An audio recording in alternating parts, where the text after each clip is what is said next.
Hello, Congred family. So here I am Tariq Fatima. I hope you are doing well. सो यहाँ हम कर रहे थे एक बहुत ही important topic cash flow statement. Cash flow statement की प्रीवियस वीडियो हमने की थी थ्योरी वीडियो एंड आज की वीडियो में हम देखने वाले हैं न्यूमेरिकल क्वेश्चंस। सो आज की वीडियो में हम करेंगे तीनों एक्टिविटीज के न्यूमेरिकल क्वेश्चन। बहुत ही सिंपल एंड बेसिक वीडियो है। जो भी तीनों एक्टिविटीज के बेसिक क्वेश्चन बहुत ही ईजी क्वेश्चन है वो हम करने वाले हैं आज की वीडियो में, ताकि आप लोगों को क्लियर हो जाए कि ऑपरेटिंग, इन्वेस्टिंग एंड फाइनेंसिंग हम किस तरीके से करते हैं। देन आपको कैश फ्लो स्टेटमेंट में तीनों एक्टिविटीज एक साथ करनी है, आप उसको आसानी से कर पाओगे। ठीक है, सो कैश फ्लो स्टेटमेंट का न्यूमेरिकल क्वेश्चंस हम स्टार्ट करने वाले हैं। फर्स्ट देखेंगे हम ऑपरेटिंग एक्टिविटी का question. From the following information calculate cash from operating activities using indirect method. अब देखो, मेथड की हमने बात करी थी प्रीवियस वीडियो में कि indirect method and direct method से हम किस तरीके से निकालते हैं।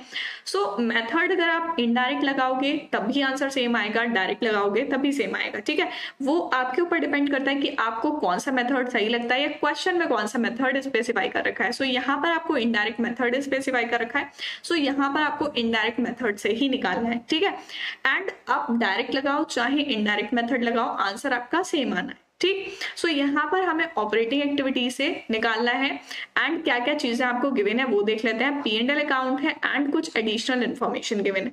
P&L में आपको सारी चीजें गिवन है, revenue from operation, other income, total revenue, expense, cost of material consume, employees benefit expense, depreciation, other expense, insurance premium, income tax, total expense and profit before expense.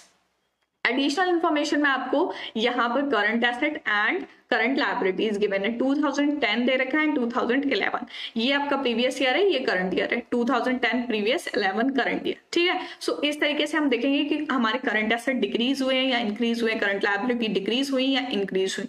ठीक, सो इस तरीके से हमें ऑपरेटिंग एक्टिविटी निकालनी है and क्या क्या चीजें हमें लेनी है वो हमें क्वेश्चन में सारी चीजें गिवन है। सो चलिए स्टार्ट करते हैं इसका सॉल्यूशन एंड यहाँ पर निकालते हैं हम cash flow from operating activity. ठीक है, cash flow from operating activity. ठीक, ऑपरेटिंग एक्टिविटी, यहाँ पर ऑपरेटिंग एक्टिविटी में क्या क्या चीजें लगानी है फॉर्मेट मैंने इसका पिछली वीडियो में आपको बताया था कि हम कैसे करके निकालेंगे ऑपरेटिंग एक्टिविटी का। ठीक है, पर्टिकुलर अमाउंट। ठीक, सबसे पहले हमें क्या लेना है, प्रॉफिट लेना है। ठीक है, प्रॉफिट हमें गिवन है क्वेश्चन में, यहाँ पर देखो लास्ट में प्रॉफिट बिफोर एक्सपेंस 32,000। ठीक है, 32,000 गिवन है, बट यहाँ पर हमें इनकम टैक्स गिवन है 10,000 का एंड यहाँ पर हम नोट निकाल लेंगे। यहाँ पर नोट बना लेते हैं। यहाँ पर P&L अकाउंट आ जाएगा हमारा, P&L है 32 का। ठीक है, 32,000 एंड इनकम टैक्स उसमें एडजस्ट करके दे रखा है, सो यहाँ पर हम ऐड कर लेंगे इनकम टैक्स। इनकम टैक्स यहाँ पर 10,000 का गिवन है, 10,000, देन ये टोटल हमारा आ जाएगा 42,000। ठीक है, ये आ गया हमारा profit before tax and extraordinary items. तो ये 42,000 लगाएंगे हम आंसर में। ठीक है, सो यहाँ पर हम लिख लेंगे प्रॉफिट बिफोर टैक्स। ठीक है, ये आ गया हमारा 42,000 एंड अब क्या क्या चीजें एडजस्ट करनी है वो देख लेते हैं। यहाँ पर हमें क्या क्या चीजें गिवन है क्वेश्चन में, आप देखेंगे ये आपको डेप्रिसिएशन गिवन है 20,000 का। डेप्रिसिएशन क्या करते हैं, हम ऐड कर लेते हैं। ठीक है, यहाँ पर ऐड हो जाएगा हमारा डेप्रिसिएशन। डेप्रिसिएशन क्यों ऐड करते हैं वो मैंने प्रीवियस वीडियो में बताया था। डेप्रिसिएशन हमें गिवन है 20,000 का, सो यहाँ पर 20,000 ऐड हो जाएगा। डेप्रिसिएशन ऐड करने के बाद हमारा यहाँ पर आ जाएगा operating profit before working capital. ठीक है, operating profit before working capital, क्योंकि वर्किंग कैपिटल का एडजस्टमेंट अभी नहीं हुआ है, वर्किंग कैपिटल का एडजस्टमेंट हम नीचे करेंगे। सो अगर 42 में हम 20,000 ऐड करते हैं देन ये हमारा आ जाएगा 62,000। ठीक है, प्रॉफिट आ गया हमारा बिफोर वर्किंग कैपिटल 62,000। अब वर्किंग कैपिटल का एडजस्टमेंट करना है, सो वर्किंग कैपिटल एडजस्टमेंट कैसे करेंगे, जो हमें क्वेश्चन में current asset and current liabilities given है। सो अगर हम फर्स्ट देखेंगे देन यहाँ पर ट्रेड रिसीवेबल गिवन है। करंट एसेट है हमारा ट्रेड रिसीवेबल, 2010 में था 33 का एंड 2011 में हो गया 36 का। इट मींस इंक्रीज हो गया। ठीक है, करंट एसेट इंक्रीज हो गया, देन ये क्या होगा हमारा माइनस हो जाएगा। ठीक, सो यहाँ पर करेंगे ट्रेड रिसीवेबल माइनस। ठीक है, minus trade receivable. Trade receivable minus हो जाएगा एंड अमाउंट यहाँ पर हमारा कितना आएगा, कितने से माइनस हुआ है, यहाँ पर देखो 33 था एंड 36 था, सो 3000 का इंक्रीज हुआ है, सो 3000 अमाउंट आएगा यहाँ पर, ठीक है। जो दोनों का डिफरेंस होता है वो अमाउंट आता है। एंड यहाँ पर देखो माइनस में आएगा, सो माइनस में क्या करेंगे, हम इसको ब्रैकेट में लगा लेंगे 3000, ठीक है। देन नेक्स्ट पॉइंट हम देखेंगे वर्किंग कैपिटल। नेक्स्ट हमें लायबिलिटीज गिवन है ट्रेड पेबल। ट्रेड पेबल यहाँ पर 2010 में थे 17,000 के एंड देन हो गए 15,000। इट मीन्स ये डिक्रीज हुए। ट्रेड पेबल क्या है, हमारी current liability, so current liability क्या हो रही है, डिक्रीज हो रही है, सो ये भी हमारी क्या हो जाएगी, माइनस हो जाएगी, ठीक है। Minus trade payable, trade payable, ठीक है। सो यहाँ पर क्या था अमाउंट हमारा 17 एंड 15, सो इट मीन्स यहाँ पर क्या आएगा हमारा 2000 आ जाएगा, ठीक है। 2000 माइनस का, सो माइनस में आएगा, देन इसको हम ब्रैकेट में लिख लेंगे 2000। देन नेक्स्ट हम देखेंगे, नेक्स्ट हमें गिवन है इन्वेंट्री। करंट एसेट गिवन है इन्वेंट्री 22,000 का था, देन 27 का हो गया। इट मीन्स इंक्रीज हो गया, कितने से इंक्रीज हुआ है, 5000 से। सो करंट एसेट इंक्रीज हो रहा है, देन माइनस होगा, ठीक है। करंट एसेट इंक्रीज हो रहा है, माइनस होगा इन्वेंट्रीज। इन्वेंट्रीज में आ जाएगा 5000 माइनस का, माइनस 5000, ठीक है। देन नेक्स्ट पॉइंट हम देखेंगे, नेक्स्ट हमें गिवन है employees benefit expense. Employees benefit expense क्या होता है, हमारा लायबिलिटी है एंड ये इंक्रीज हो रही है, 2000 था एंड 3000 हो गया, 1000 से इंक्रीज हुई, सो ये हमारी प्लस हो जाएगी, ठीक है। एम्प्लॉयज बेनिफिट एक्सपेंस, ठीक है। एम्प्लॉयज बेनिफिट एक्सपेंस प्लस हो जाएगा एंड यहाँ पर अमाउंट आ जाएगा 1000, ठीक है। 1000 से हुआ है। एंड देन नेक्स्ट पॉइंट हमें गिवन है प्रीपेड इंश्योरेंस। प्रीपेड इंश्योरेंस क्या है कि हमने जो इंश्योरेंस था उसका पहले ही पेमेंट कर दिया, प्रीपेड कर दिया। सो प्रीपेड जब हम कोई भी एडवांस कर देते हैं देन वो हमारा करंट एसेट में आ जाता है। सो ये था हमारा पहले 5000 एंड देन हो गया 5500। It means current asset increase हुआ, सो करंट एसेट इंक्रीज हुआ, ये हो जाएगा हमारा माइनस, ठीक है। प्रीपेड इंश्योरेंस, ठीक है, प्रीपेड इंश्योरेंस। प्रीपेड इंश्योरेंस का अमाउंट यहाँ पर आ जाएगा 500, ठीक, 500 माइनस का। देन देखेंगे नेक्स्ट पॉइंट, यहाँ पर हमें गिवन है income tax outstanding. So income tax outstanding ये हमारा करंट एसेट करंट लायबिलिटीज में नहीं आएगा, जब हम इनकम टैक्स का पेमेंट करेंगे उसमें एडजस्टमेंट होगी। सो ये हो गई हमारी करंट एसेट इन करंट लायबिलिटीज की एडजस्टमेंट। ये आ जाएगा हमारा कैश जनरेटेड फ्रॉम ऑपरेशंस, ठीक है, कैश जनरेटेड फ्रॉम ऑपरेशंस। जो भी ऑपरेशंस हुए हैं, जो भी एक्टिविटीज हुई हैं, उनसे कितना कैश जनरेट हुआ है। सो ये माइनस वाले हम सारे ऐड कर लेंगे एंड ये 63,000 में से माइनस कर देंगे। सो यहाँ पर हमारा आ जाएगा 52,500, 52,500। देन अब हम इनकम टैक्स का पेमेंट करेंगे, ठीक है। सो इनकम टैक्स जब हम पेमेंट करते हैं देन यहाँ पर माइनस हो जाएगा इनकम टैक्स, ठीक है, इनकम टैक्स पेड। अब इनकम टैक्स कितना पे होगा, इनकम टैक्स हमारा यहाँ पर गिवन था 10,000 का, ठीक है, 10,000 का गिवन था। एंड यहाँ पर अगर आप देखोगे इनकम टैक्स आउटस्टैंडिंग 3,000 था, देन 2,000 हो गया, इट मीन्स डिक्रीज हो गया, ठीक है, डिक्रीज हो गया। सो ये 1,000 जो होगा वो हमारा एड हो जाएगा 10,000 में। सो यहाँ पर आ जाएगा हमारा 11,000, ठीक है। इनकम टैक्स जो पे किया है वो आ जाएगा 11,000। सो जो हमारा कैश जनरेट हुआ है उसमें से इनकम टैक्स माइनस कर देंगे, देन आ जाएगा हमारा cash from operating activity, net cash from operating activity, ठीक है। ऑपरेटिंग एक्टिविटी 52,500 में से 11,000 माइनस कर देंगे, देन हमारा अमाउंट आ जाएगा 41,500। 41,500 ये अमाउंट हमें निकालना था net cash from operating activity. क्या किया है इसमें, हमने जो भी डेप्रिसिएशन था उसको ऐड किया, देन उसके बाद जो वर्किंग कैपिटल एडजस्टमेंट थी करंट एसेट करंट लायबिलिटीज की वो की है, एंड उसके बाद इनकम टैक्स पेड जो करना था वो माइनस कर दिया, ठीक है। Current asset and current liabilities का किस तरीके से करना है, अगर करंट एसेट इंक्रीज हो रहे हैं, ठीक है, सो माइनस करने हैं, एंड करंट एसेट डिक्रीज हो रहे हैं देन प्लस करने हैं, ठीक है। एंड यहाँ पर इसके अपोजिट हो जाएगा, करंट लायबिलिटी जो है वो डिक्रीज होंगी देन माइनस होंगी, एंड करंट लायबिलिटीज जब इंक्रीज होंगी देन प्लस होंगी, ठीक है। सो इस तरीके से हमें वर्किंग कैपिटल करनी है। ये फॉर्मूला आप लोग अच्छे से लर्न कर लीजिए, वर्किंग कैपिटल में कंफ्यूजन नहीं होगी, ठीक। देन नेक्स्ट क्वेश्चन हम करेंगे इन्वेस्टिंग एक्टिविटी का, ठीक है। क्वेश्चन हमें गिवन है well print limited has given you the following information. Well print limited ने ये फॉलोइंग इन्फॉर्मेशन दी है जिसको हमको देखना है एंड इन्वेस्टिंग एक्टिविटी बनानी है।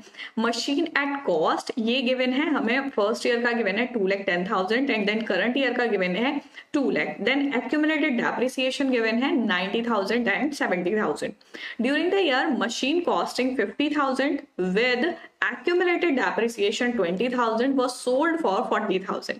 यहाँ पर क्या बोला है, ड्यूरिंग द ईयर एक मशीन है जिसकी कॉस्ट थी 50,000, उस पे डेप्रिसिएशन था एक्यूमुलेटेड डेप्रिसिएशन 20,000 जो बिक गई है 40,000 की, ठीक है। सो यहाँ पर calculate cash flow from investing activity on the basis of above information. हमें इन्वेस्टिंग एक्टिविटी निकालनी है एंड इन्वेस्टिंग एक्टिविटी में हमें कुछ लेजर अकाउंट बनाने होते हैं, सो वो बनाते हैं एंड देखते हैं इसका सॉल्यूशन। सो स्टार्ट करते हैं सॉल्यूशन एंड यहाँ पर हम बना लेंगे इन्वेस्टिंग एक्टिविटी का, ठीक है। इन्वेस्टिंग एक्टिविटी से हम कैश फ्लो निकालेंगे, इन्वेस्टिंग एक्टिविटी, एंड इसके लिए हमें जो है कुछ लेजर अकाउंट बनाने पड़ेंगे। सो फर्स्ट अकाउंट बनाएंगे हम मशीन अकाउंट, ठीक है। मशीन अकाउंट बनाएंगे। मशीन अकाउंट कैसे करके बनाएंगे, जो हमें ओपनिंग क्लोजिंग बैलेंस गिवन है वो लगा लेंगे। ओपनिंग क्लोजिंग बैलेंस हमें 2,10,000 एंड 2 लाख गिवन है, ठीक है। सो यहाँ पर हम मशीन का बैलेंस लगा लेंगे। सो ये हो जाएगा हमारा particular and amount, particular amount, ठीक है। इसमें हम जो है ओपनिंग क्लोजिंग बैलेंस लगाएंगे। सो यहाँ लगा लेंगे 2 बैलेंस, हमें गिवन है यहाँ पर 2 लाख, ठीक है, 2 लाख। एंड देन यहाँ पर क्लोजिंग बैलेंस गिवन है बाय बैलेंस, यहाँ पर हमें गिवन है 2,10,000, ठीक है, 2,10,000। देन हम देखेंगे मशीनरी की और क्या क्या चीजें हमें इसमें लगानी है। यहाँ पर देखो सेल हुई है एंड डेप्रिसिएशन है, सो डेप्रिसिएशन एंड सेल आ जाएगा हमारा। डेप्रिसिएशन बाय डेप्रिसिएशन है 20,000 का, ठीक है, 20,000 एंड सेल हो गई है। सो सेल में क्या आएगा, बाय बैंक, ठीक है। जब हम मशीनरी सेल करेंगे सो इनफ्लो होगा कैश का, ठीक है। सो इसमें बाय बैंक आ जाएगा 40,000 का, ठीक, 40,000। अब हमें यहाँ पर प्रॉफिट या लॉस आता है वो हम लगा लेते हैं। सो इसके लिए हमें बनाना पड़ेगा एक्यूमुलेटेड डेप्रिसिएशन अकाउंट। सो यहाँ पर बना लेंगे एक्यूमुलेटेड डेप्रिसिएशन, ठीक है, डेप्रिसिएशन। सो डेप्रिसिएशन का जो अमाउंट हमें गिवन है ओपनिंग क्लोजिंग बैलेंस वो लगा लेंगे। यहाँ पर हमें गिवन है 90,000 एंड 70,000, सो ये लगा लेंगे 90,000 and 70,000 particular and amount. Format सबका सेम रहेगा, यही पर्टिकुलर अमाउंट। लेजर अकाउंट का ऐसे ही फॉर्मेट होता है, पर्टिकुलर अमाउंट, ठीक। सो यहाँ पर 2 बैलेंस हमारा था 90,000, ठीक है, 90,000 एंड क्लोजिंग बैलेंस था बाय बैलेंस, ये था हमारा 70,000, ठीक है, 70,000। अब देखो हम डेप्रिसिएशन अकाउंट बना रहे हैं, यहाँ पर हमारा मशीनरी अकाउंट में 20,000 था डेप्रिसिएशन अकाउंट, ठीक है। सो इस डेप्रिसिएशन को हम एक्यूमुलेटेड में लगा के देन बैलेंस निकाल लेंगे।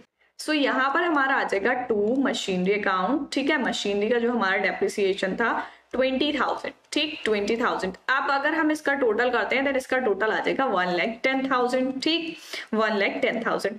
एंड यही टोटल हमारा इसका आना चाहिए 1,10,000, बट इधर क्या है हमारा 70,000 है, सो हम बैलेंस निकाल लेंगे। सो बाय बैलेंस कितना आ जाएगा यहाँ पर, यहाँ आ जाएगा हमारा 40,000, ठीक है, 40,000।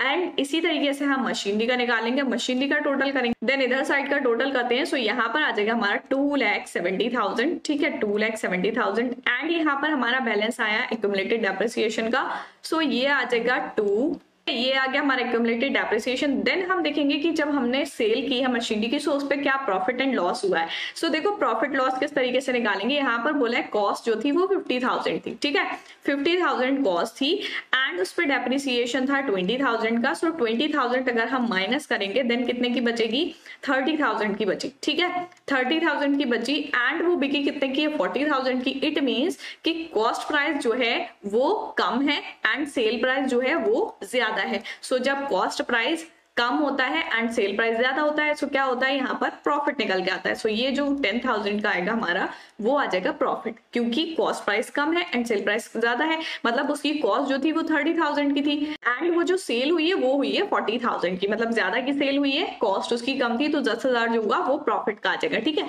सो यहाँ पर हम लिख लेंगे प्रॉफिट। ठीक है, जब भी हमारा प्रॉफिट आएगा सो यहाँ पर आ जाएगा टू प्रॉफिट। ये प्रॉफिट आया हमारा 10,000 का। ठीक है, 10,000। अब इस साइड का टोटल देखेंगे, इधर का हमारा 210 आ रहा है एंड टोटल आना चाहिए हमारा 270। ठीक है, सो बैलेंसिंग फिगर निकाल लेंगे इससे। 2,70,000 ये आ गया टोटल एंड 2,70,000 में से जब 210 माइनस करेंगे सो यहाँ पर क्या आ जाएगा टू बैंक, यानी कि हमारी जो बैलेंसिंग फिगर होगी वो आ जाएगी 60,000 की। ठीक है, सो अब देखो टू बैंक आया, इट मीन्स कि हम पे कर रहे हैं। ठीक है, पे कर रहे हैं तभी हमारा बैंक क्रेडिट होता है, पे कर रहे हैं इट मीन्स कि हम मशीनरी खरीद रहे हैं। सो यहाँ पर जो आएगा हमारा टू बैंक में वो हमारी होगी परचेज। ठीक, सो यहाँ पर आ गई हमारी परचेज एंड यहाँ आ गई प्रोसीड 40,000 की। सो इसको कर लेंगे हम यहाँ पर परचेज, ये बना लेंगे इन्वेस्टिंग, परचेज ऑफ मशीनरी। ठीक है, परचेज ऑफ मशीनरी कितने की परचेज की है 60,000 की। जब परचेज करते हैं देन वो अमाउंट हमारा माइनस में आ जाता है। ठीक है, एंड जब सेल करते हैं तो वो क्या आता है प्लस में आता है। सो यहाँ पर यहाँ आ जाएगा हमारा प्रोसीड ऑफ मशीनरी, ये आया था हमारा 40,000। सो 40,000 आ जाएगा हमारा प्लस का एंड यहाँ पर अमाउंट जो बचेगा हमारा कैश फ्लो फ्रॉम इन्वेस्टिंग। ठीक है, कैश फ्लो फ्रॉम इन्वेस्टिंग वो आ जाएगा हमारा इन्वेस्टिंग 20,000 माइनस का। ठीक है, देखो 60,000 जो है वो माइनस का है एंड 40,000 प्लस का है। सो यहाँ पर जो अमाउंट बचेगा वो माइनस का बचेगा। सो इस तरीके से आपको इन्वेस्टिंग एक्टिविटी बनानी, बस इन्वेस्टिंग में आपको कुछ छोटे छोटे लेजर अकाउंट बनाने होंगे जिसको आपको समझना है, ओपनिंग क्लोजिंग बैलेंस लिखना है एंड उससे रिलेटेड जो भी चीजें हैं वो लिखनी है। ज्यादातर मशीन अकाउंट का आता है, मशीनरी अकाउंट ही बनाना होता है। ठीक है, सो नेक्स्ट क्वेश्चन करेंगे हम। नेक्स्ट है हमारा फाइनेंसिंग एक्टिविटी का। From the following information calculate cash flow from financing activities। ठीक है, फाइनेंसिंग एक्टिविटी से निकालना है। लॉन्ग टर्म लोन आपको गिवन है 2 लाख का था एंड देन करंट ईयर में 250 का हो गया। During the year company repay loan 1 lakh, 1 lakh का जो है वो रीपे किया है। सो इसमें हमें फाइनेंसिंग एक्टिविटी बनानी है। चलिए स्टार्ट करते हैं इसका सॉल्यूशन। यहाँ पर हम इसका सॉल्यूशन करेंगे एंड यहाँ पर बनानी है हमें फाइनेंसिंग एक्टिविटी। ठीक है, फाइनेंसिंग एक्टिविटी, फाइनेंसिंग एक्टिविटी का मैंने बताया था फाइनेंसिंग एक्टिविटी में हमारी क्या क्या चीजें आती हैं। ठीक है, उसको किस तरीके से करेंगे। सो यहाँ पर देखो फाइनेंसिंग एक्टिविटी में हमें एक लेजर अकाउंट बनाना पड़ेगा। अब लेजर अकाउंट किसका बनाना है, हमें लोन का दे रखा है। ठीक है, सो यहाँ पर लॉन्ग टर्म लोन है, सो लॉन्ग टर्म लोन का ही बनेगा। ठीक है, सो यहाँ आ जाएगा हमारा लॉन्ग टर्म लोन अकाउंट। ठीक, लॉन्ग टर्म लोन अकाउंट। अब देखो ओपनिंग क्लोजिंग बैलेंस हमें गिवन है, यहाँ पर आ जाएगा पर्टिकुलर एंड जो भी ओपनिंग क्लोजिंग बैलेंस गिवन है वो हम लगा लेंगे। ठीक है, अमाउंट लेजर अकाउंट आपका फॉर्मेट सेम रहेगा, इसको आपको निकालना है particular amount and particular amount. ठीक, यहाँ पर आ जाएगा हमारा टू बैलेंस। ठीक है, टू बैलेंस 2,50,000। ठीक है, 2,50,000 एंड बाय बैलेंस ये आ जाएगा हमारा 2 लाख। ठीक है, 2 लाख। अब देखो हमें क्वेश्चन में बोला है कि हमें जो है कंपनी ने जो है रीपे किया है लोन 1 लाख का। ठीक है, तो जब भी रीपे करते हैं इट मींस पेमेंट कर रही है कंपनी। ठीक है, सो कंपनी के पास से क्या जा रहा है, कैश जा रहा है, आउटफ्लो हो रहा है। सो यहाँ पर क्या हो जाएगा, बैंक क्रेडिट हो जाएगी। ठीक है, 1 लाख से। सो यहाँ पर हम लिख लेंगे टू बैंक, टू बैंक यहाँ पर लोन पे किया है 1 लाख का। ठीक है, सो ये 1 लाख हो जाएगा एंड देन जब इसका हम टोटल करेंगे सो इसका टोटल हमारा आ जाएगा 3,50,000। ठीक है,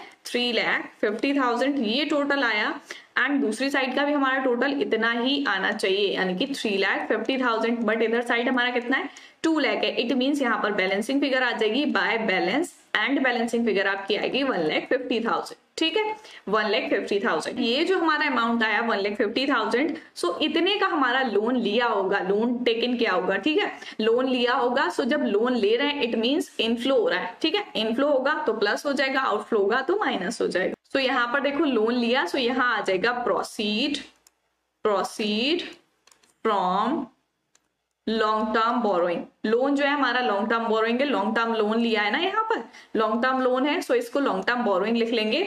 लॉन्ग टर्म बोरोइंग से कितना प्रोसीड हुआ है यहाँ पर 1,50,000, ठीक है 1,50,000।